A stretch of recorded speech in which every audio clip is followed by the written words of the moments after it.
സ്വാം drones ഒരു air defence സിസ്റ്റത്തെ paralyse ചെയ്യുന്നതിനും പൂർണ്ണമായും ഒരു രാജ്യത്തിന്റെ വ്യോമ പ്രതിരോധ സംവിധാനങ്ങളെ കുഴപ്പത്തിലാക്കുന്നതിനും ഇപ്പോ ലോകത്തിലുള്ള രാജ്യങ്ങൾ ഉപയോഗിക്കുന്ന സാങ്കേതിക വിദ്യയാണ് ഈ സ്വാം ഡ്രോൺ മെക്കാനിസം. 2022 റഷ്യ ഉക്രൈൻ യുദ്ധം ആരംഭിച്ചതിന് ശേഷം ഡ്രോൺസിനെ എത്രത്തോളം ഉപയോഗിക്കാൻ സാധിക്കും?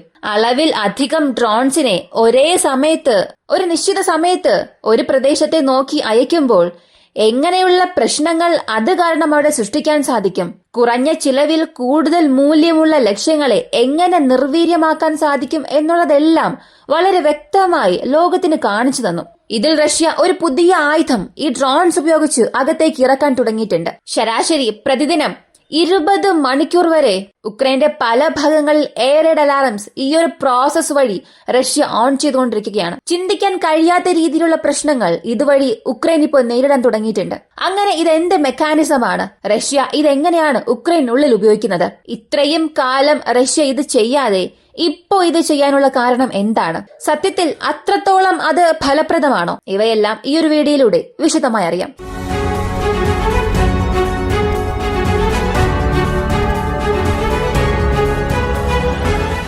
തെർമോബാരിക് എക്സ്പ്ലോസീവ്സ്. സാധാരണ ഈ ഒരു വാക്ക് 2 മാസമായി നമ്മൾ അധികം കേൾക്കുന്നുണ്ട്. തെർമോബാരിക് ഡ്രോൺസിനെ റഷ്യയുടെ പൊസിഷൻസിന് നേരെ ഉക്രൈൻ ഉപയോഗിക്കാൻ തുടങ്ങിയത് മുതൽ ഇതിനെക്കുറിച്ചുള്ള ചർച്ചകൾ പുറത്തു വരാൻ തുടങ്ങി. തെർമൈറ്റിനെ സംബന്ധിച്ച് ഈ ഒരു ഡ്രോൺസ് വാർഫെയറിൽ ഇതിനെ ഉപയോഗിക്കുന്നത് വളരെ ഭയാനകമായ ഫലമായിരിക്കും നൽകുന്നത്. കാരണം സാധാരണ ആയുധങ്ങൾക്കും തെർമൈറ്റ് അധിഷ്ഠിത ഡ്രോണുകൾക്കും വ്യത്യാസം വളരെ വലുതാണ്. സാധാരണ നമ്മൾ അലുമിനിയം ലോഹം പൂർണ്ണമായും ഉരുക്കി അതിനെ ഒരു സർഫസിൽ ഒഴിച്ചാൽ എത്രത്തോളം സ്വാധീനമാണോ അത് ചെലുത്തുന്നത്, അതുപോലെയാണ് ഈ ഒരു സൗകര്യവും വർക്കാകുന്നത്. ഇതിനെ വെള്ളം കൊണ്ടൊന്നും പെട്ടെന്ന് ഓഫ് ചെയ്യാൻ സാധിക്കില്ല. കാട് നിറഞ്ഞ പ്രദേശത്ത് ഒരു കൂട്ടം സൈനികർ ഉള്ളപ്പോൾ ഈ തെർമൈറ്റ് ഡ്രോൺസിനെ അയച്ച് അതിന്റെ എക്സ്പ്ലോസീവ്സ് റിലീസ് ചെയ്യാൻ തുടങ്ങും. അല്ലെങ്കിൽ അതിന്റെ പേലോഡ് റിലീസ് ചെയ്യാൻ തുടങ്ങിയാൽ മുഴുവൻ കാടിനെയും അത് ചാരമാക്കി മാറ്റും. ഈ തെർമോബാരിക് എക്സ്പ്ലോസീവ്സിൽ ഏത് തരം ഇന്ധനമാണ് ഉപയോഗിക്കുന്നത് എന്ന് നോക്കിയാൽ നൈട്രമൻ കൂടുതലായും അതിൽ ഉപയോഗിക്കുന്നുണ്ട്. കൂടാതെ അലുമിനിയം പൗഡർ അതും അധികം ഉപയോഗിക്കുന്നുണ്ട്. കാരണം അടിസ്ഥാനപരമായി അലുമിനിയം എക്സ്പ്ലോസീവ്സുമായി യോജിക്കുമ്പോൾ അതിന്റെ സ്ഫോടക സ്വഭാവം കത്തി നശിക്കുന്ന ആ ഒരു സ്വഭാവവും അധികമാകും. ഇനി യഥാർത്ഥ വസ്തുതയിലേക്ക് വരാം. റഷ്യ ഉക്രൈൻ യുദ്ധത്തിൽ ഇതിനെ എങ്ങനെയെല്ലാം ഉപയോഗിക്കുന്നു? പ്രധാനമായും റഷ്യ ഈ തെർമോബാരിക് വാർഹെഡ്സും തെർമൈറ്റ് ഡ്രോൺസും എങ്ങനെയുള്ള തന്ത്രത്തിൽ ഉപയോഗിക്കാൻ തുടങ്ങി എന്നുള്ളതറിയാം. വിളിക്കോട്ട റഷ്യ ഉക്രൈൻ യുദ്ധത്തിൽ ഉക്രൈൻ സൈന്യത്തിനു വേണ്ടി കൂടുതൽ ഡ്രോൺസിനെ വെടിവെച്ച് വീഴ്ത്തിയ വ്യക്തിയാണ് ഇദ്ദേഹം. ഇതുവരെയും റഷ്യ ഉക്രൈൻ യുദ്ധത്തിൽ കുറഞ്ഞത് 2500 ഡ്രോൺസിനെങ്കിലും ഇദ്ദേഹം വെടിവെച്ച് വീഴ്ത്തി എന്ന് പറഞ്ഞിട്ടുണ്ട്. ഒറ്റയ്ക്കല്ല, ഇദ്ദേഹത്തിന്റെ പക്കലുള്ള ടെക്നോളജി ഉപയോഗിച്ച് പ്രത്യേക ഒരു വാൻ ഉണ്ട്, പ്രത്യേകിച്ച് ചില സജ്ജീകരണങ്ങളുണ്ട്. ഇവയെല്ലാം ഉപയോഗിച്ച് റഷ്യയിൽ നിന്നും ഉക്രൈനിലേക്ക് വരുന്ന ഡ്രോൺസിനെ എല്ലാം ഇയാൾ ട്രാക്ക് ചെയ്യും. ഇവരുടെ പക്കലുള്ള ഉപകരണങ്ങൾ ഉപയോഗിച്ച് അതിനെ ജാം ചെയ്യുക. ഇങ്ങനെ ഉക്രൈൻ സൈന്യത്തിന് പല വിധത്തിൽ സഹായിച്ചിട്ടുണ്ട്. ഉക്രൈൻ എയർഫോഴ്സുമായി നേരിട്ട് ബന്ധമുള്ള ഒരു വ്യക്തിയാണ് ഇയാൾ. അടുത്തിടെ ഒരു ഇന്റർവ്യൂവിൽ പറഞ്ഞൊരു കാര്യം തീർച്ചയായും അത് കേട്ടാൽ നിങ്ങൾ ഞെട്ടും. ഈ ഡിക്കോയ്സ് എന്ന കോൺസെപ്റ്റ് നമുക്കറിയാം. പൊതുവെ ഡിക്കോയ്സ് എന്ന് പറഞ്ഞാൽ എന്താണ്? എയർ ഡിഫൻസ് സിസ്റ്റത്തെ കുഴപ്പത്തിലാക്കാൻ ഒരു വസ്തുവിനെ പോലത്തെ മറ്റൊരു വസ്തുവിനെ അകത്തേക്ക് അയക്കും, ഒരു ഡമ്മി പോലെ. സാധാരണ ഇത് ഉപയോഗിക്കുന്നത് ഒരു എയർക്രാഫ്റ്റ് അകത്തേക്ക് പോകണമെന്നുണ്ടെങ്കിൽ അതിനു മുൻപ് ഒരു ഡീകോയ് മിസൈലിനെ അകത്തേക്ക് അയക്കും. ഡീകോയ് ആണോ വരുന്നത്, എയർക്രാഫ്റ്റ് ആണോ വരുന്നത് എന്നറിയാതെ എയർ ഡിഫൻസ് സിസ്റ്റം എൻഗേജ് ആകും. അതിനെ ഓൺ ചെയ്യുന്നതിന് വേണ്ടി ഇത് ഉപയോഗിക്കാറുണ്ട്. അതല്ലെങ്കിൽ എണ്ണത്തിൽ കൂടുതൽ മിസൈൽസ് അകത്തേക്ക് അയക്കുമ്പോൾ എയർ ഡിഫൻസ് സിസ്റ്റത്തെ കൊണ്ട് ഇന്റർസെപ്റ്റ് ചെയ്യാൻ കഴിയുന്ന റേറ്റ് വളരെ കൂടുതലായിരിക്കും. അങ്ങനെയുള്ള സമയങ്ങളിൽ ഒരു 5 മിസൈൽസിന്റെ കൂടെ ഒരു 3 ഡീകോയ്സിനകത്തേക്ക് അയക്കുമ്പോൾ അകത്ത് പോയ ഒറിജിനൽ മിസൈൽസ് ഇമ്പാക്ട് ഉണ്ടാക്കാനുള്ള സാധ്യത കൂടുതലായിരിക്കും. ഇങ്ങനെയുള്ള കണ്ടീഷൻസിന് വേണ്ടി ഉപയോഗിക്കാറുണ്ട്. കൂടാതെ അകത്തേക്ക് ഡ്രോൺസിനെ അയക്കുമ്പോൾ ഇമ്പാക്ട് കൂടുതൽ സൃഷ്ടിക്കണം എന്ന ഒരേയൊരു കാരണത്തിന് വേണ്ടിയും ഈ ഡീകോയ്സിനെ അല്ലെങ്കിൽ ഡമ്മീസിനെ സൈനികർ ഉപയോഗിക്കാൻ തുടങ്ങിയിട്ടുണ്ട്. 2022 ഈ റഷ്യ ഉക്രൈൻ യുദ്ധം ആരംഭിച്ചതിന് ശേഷം റഷ്യയും ശരി ഉക്രൈനും ശരി സ്വാം ഡ്രോൺസ് കൂട്ടത്തെ അകത്തേക്ക് അയക്കുമ്പോൾ ഇതേ തന്ത്രമാണ് അവരും അവിടെ ഉപയോഗിക്കാൻ തുടങ്ങിയത്. ഇങ്ങനെ ഡീകോയ്സ് അകത്തേക്ക് പോകുമ്പോൾ അതൊരു വലിയ ബഫർ സോൺ അവിടെ സൃഷ്ടിക്കും. സാധാരണ ഇപ്പോ ഉക്രൈന്റെ വ്യവസ്ഥകൾ അല്ലെങ്കിൽ ഇയാളുടെ പ്രസ്താവന മാത്രമല്ല, ഒരുപാട് ഉക്രൈൻസ് ഇന്റർവ്യൂസ് കണ്ടാൽ തന്നെ മനസ്സിലാകും. ഞങ്ങളുടെ കാതുകളെ ബധിരമാക്കുന്ന രീതിയിൽ എപ്പോഴും ഞങ്ങളുടെ തലയ്ക്ക് മുകളിൽ ഈ ഡ്രോൺസ് പറക്കുന്ന ശബ്ദം കേട്ടുകൊണ്ടിരിക്കുകയാണ്. അങ്ങനെ ഒരു സാഹചര്യത്തിലാണ് ജീവിക്കുന്നത് എന്ന് പല തവണ അവരുടെ അമർഷം അവർ തന്നെ തുറന്നു പറഞ്ഞിട്ടുണ്ട്. അപ്പോ ഇങ്ങനെ ഉക്രൈന് മുകളിൽ എപ്പോഴും റഷ്യയുടെ ഡ്രോൺസ് നിരീക്ഷണത്തിൽ ഏർപ്പെടും, അല്ലെങ്കിൽ ഈ സൂയിസൈഡ് മിഷൻസിന് വേണ്ടി അയക്കുക. ഇങ്ങനെ എപ്പോഴും ഉക്രൈൻ പ്രദേശങ്ങളിൽ അത് സജീവമാണ്. ഇനി റഷ്യ തുടക്കത്തിൽ ഈ ഡീകോയ് ഡ്രോൺസിനെ അകത്തേക്ക് അയച്ച് ഉക്രൈന്റെ വ്യോമ പ്രതിരോധ സംവിധാനത്തെ ആക്ടിവേറ്റ് ചെയ്യാൻ മാത്രം അത് ഉപയോഗിച്ചുകൊണ്ടിരുന്നു. എയർ ഡിഫൻസ് സിസ്റ്റത്തിന്റെ കോർഡിനേറ്റ്സ് ഗ്യാദർ ചെയ്യാനും ഉപയോഗിച്ചു. പൊതുവെ ഈ ഡീകോയ് ഡ്രോൺസ് എല്ലാം സാധാരണ ഒരു കാർഡ്ബോർഡ് മെറ്റീരിയൽ പോലെ അല്ലെങ്കിൽ എക്കോസ്റ്റിക് ബൂം പോലുള്ള ഫോം മെറ്റീരിയൽസ് കൊണ്ടാണ് നിർമ്മിച്ചിരിക്കുന്നത്. റഡാർ വന്ന് അതിൽ തട്ടുകയാണെങ്കിൽ റഡാറിനെ വിശ്വസിപ്പിക്കണം, ഞാൻ അകത്തേക്ക് വന്നിരിക്കുന്ന ഒറിജിനൽ ആണ് എന്ന് വിശ്വസിപ്പിക്കണം. അത് മാത്രമായിരുന്നു തുടക്കത്തിൽ അതിന്റെ ജോലിയായിരുന്നത്. എന്നാൽ പതിയെ പതിയെ പരിണാമം സംഭവിച്ചപ്പോൾ എന്തുകൊണ്ട് ഡീകോയ് ഡ്രോൺസിനെ അകത്തേക്ക് അയച്ച് ഈ എയർ ഡിഫൻസ് സിസ്റ്റത്തെ കുഴപ്പിക്കുന്നതിന് വേണ്ടി മാത്രം ഉപയോഗിക്കണം? ഈ ഡീകോയ് ഡ്രോണിൽ ഒരു ക്യാമറ വയ്ക്കാം. ആ ക്യാമറയിൽ നിന്ന് ലൈവ് ഫീഡ് കൺട്രോൾ സ്റ്റേഷനിലേക്ക് ട്രാൻസ്മിറ്റ് ചെയ്യുന്നത് പോലെ പ്രോഗ്രാം ചെയ്യണം. അങ്ങനെ പ്രോഗ്രാം ചെയ്തതിന് ശേഷം അകത്ത് ഡീകോയ് ഡ്രോൺ പോകുമ്പോൾ എന്തായാലും അവിടെ എയർ ഡിഫൻസ് സിസ്റ്റം എൻഗേജ് ആകും. അങ്ങനെ എൻഗേജ് ആയില്ലെങ്കിൽ ആന്റി ഡ്രോൺ സിസ്റ്റം എൻഗേജ് ആകും. അങ്ങനെ ആന്റി ഡ്രോൺ സിസ്റ്റം എൻഗേജ് ആയാൽ, അല്ലെങ്കിൽ എയർ ഡിഫൻസ് സിസ്റ്റം തന്നെ എൻഗേജ് ആവുകയാണെങ്കിൽ അതിന്റെ കോർഡിനേറ്റ്സ് ആ ക്യാമറ വഴി ആ ലൊക്കേഷൻ വിശകലനം ചെയ്യുകയും കൺട്രോൾ സ്റ്റേഷനിലേക്ക് അയക്കുകയും ചെയ്യും. അങ്ങനെ അയച്ചതിനു ശേഷം ഏത് ലൊക്കേഷനിൽ നിന്നാണോ ഈ ടാർഗറ്റ് ഡേറ്റാസ് ഗ്യാദർ ചെയ്തത്, അല്ലെങ്കിൽ എവിടെ നിന്നാണോ ഈ ഡ്രോൺ അവസാനമായി സിഗ്നൽ അയച്ചത്, ആ പ്രദേശത്തെ നോക്കി മിസൈൽസ് അയക്കണം.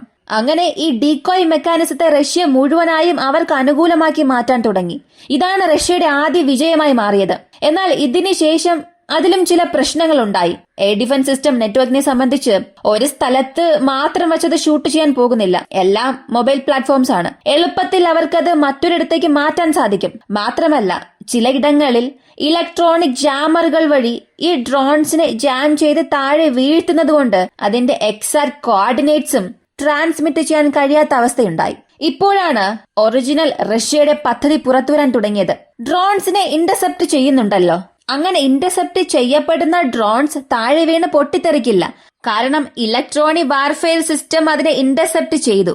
താഴെ സോഫ്റ്റ് ലാൻഡിംഗ് ആയാലും ഹാർഡ് ലാൻഡിംഗ് ആയാലും പൊട്ടിത്തെറിക്കില്ല. എന്തുകൊണ്ട് ഇതിനെ മറ്റൊരു രീതിയിൽ ഉപയോഗിക്കാൻ പാടില്ല? ഒന്നുകിൽ ആ ഡ്രോൺസിൽ എക്സ്ട്രാ ഒരു മെക്കാനിസം ആഡ് ചെയ്യാം. അങ്ങനെ ആഡ് ചെയ്യുന്നത് വഴി താഴെ വീഴും. ഇലക്ട്രോണിക് ജാമിംഗ് കാരണം ജാം ചെയ്യപ്പെട്ട ആ ഒരു ഡ്രോൺ മുഴുവനായും കണക്ഷൻ നഷ്ടപ്പെട്ട് താഴെ വീഴും. അങ്ങനെ താഴെ വീഴുന്ന ഡ്രോൺ ഏത് സ്ഥലത്ത് വന്ന് വീണാലും അത് പൊട്ടിത്തെറിക്കണം. അപ്പോ ഈ ഡ്രോൺ അകത്തേക്ക് പോകുന്നു എന്നുണ്ടെങ്കിൽ അത് സോഫ്റ്റ് ലാൻഡിംഗ് അല്ലെങ്കിൽ ക്രാഷ് ലാൻഡിംഗ് എന്ത് തന്നെ സംഭവിച്ചാലും അത് പൊട്ടിത്തെറിക്കില്ല എന്ന കോൺസെപ്റ്റ് അവിടെ വരാൻ പാടില്ല.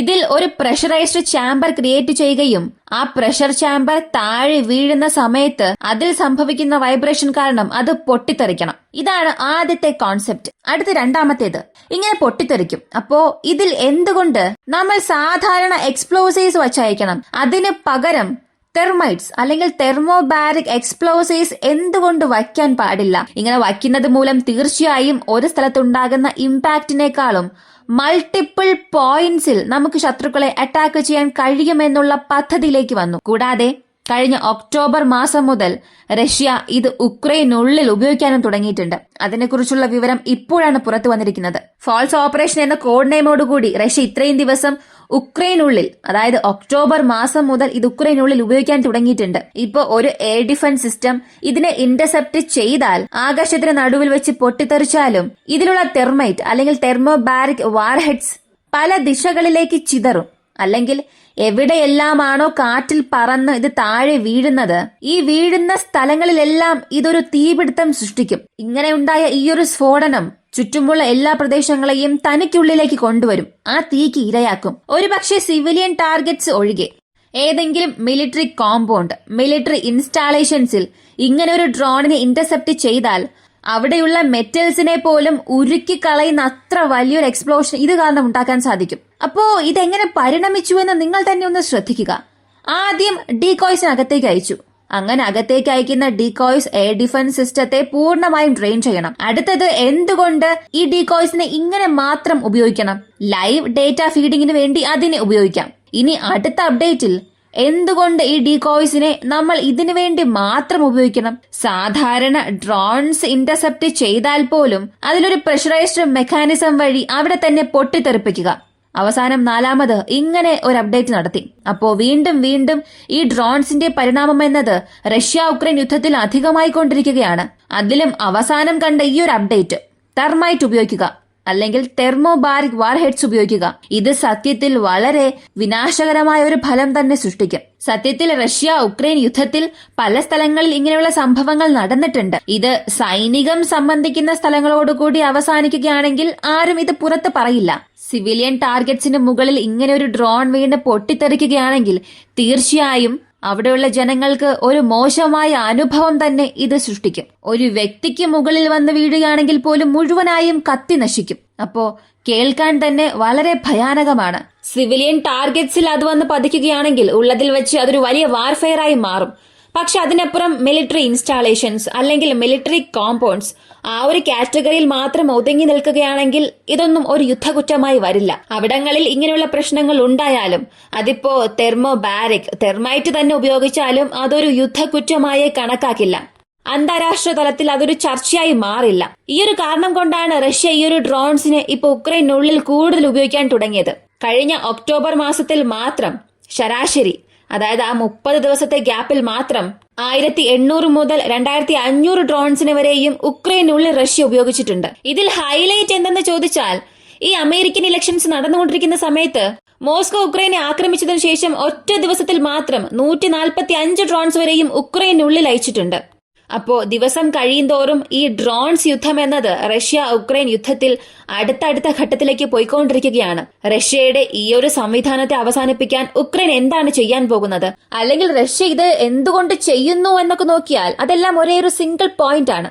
എത്രത്തോളം വേഗത്തിൽ ഉക്രൈനെ പിടിച്ചെടുക്കാൻ സാധിക്കുമോ, അല്ലെങ്കിൽ എത്രത്തോളം വേഗത്തിൽ ഉക്രൈനെ പിന്നിലേക്ക് തള്ളാൻ കഴിയുമോ, അത്രയും റഷ്യയ്ക്കുള്ള ആഡഡ് അഡ്വാൻറ്റേജ് ആയി മാറും.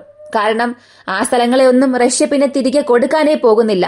ഇത് ഉക്രൈൻ എങ്ങനെ നേരിടും എന്നുള്ളതാണ് അറിയാത്തൊരു ചോദ്യമായി ഉള്ളത്. ഈ ഒരു വീഡിയോയെ കുറിച്ചുള്ള നിങ്ങളുടെ അഭിപ്രായം കമന്റിൽ പറയുക. വീഡിയോ ഇഷ്ടമായാൽ ലൈക്ക് ചെയ്യുക, ഷെയർ ചെയ്യുക. നമ്മുടെ ചാനൽ ആദ്യമായി കാണുന്നവരാണെങ്കിൽ മറക്കാതെ സബ്സ്ക്രൈബ് ചെയ്ത് സപ്പോർട്ട് ചെയ്യുക. മറ്റൊരു വീഡിയോയുമായി വീണ്ടും കാണാം.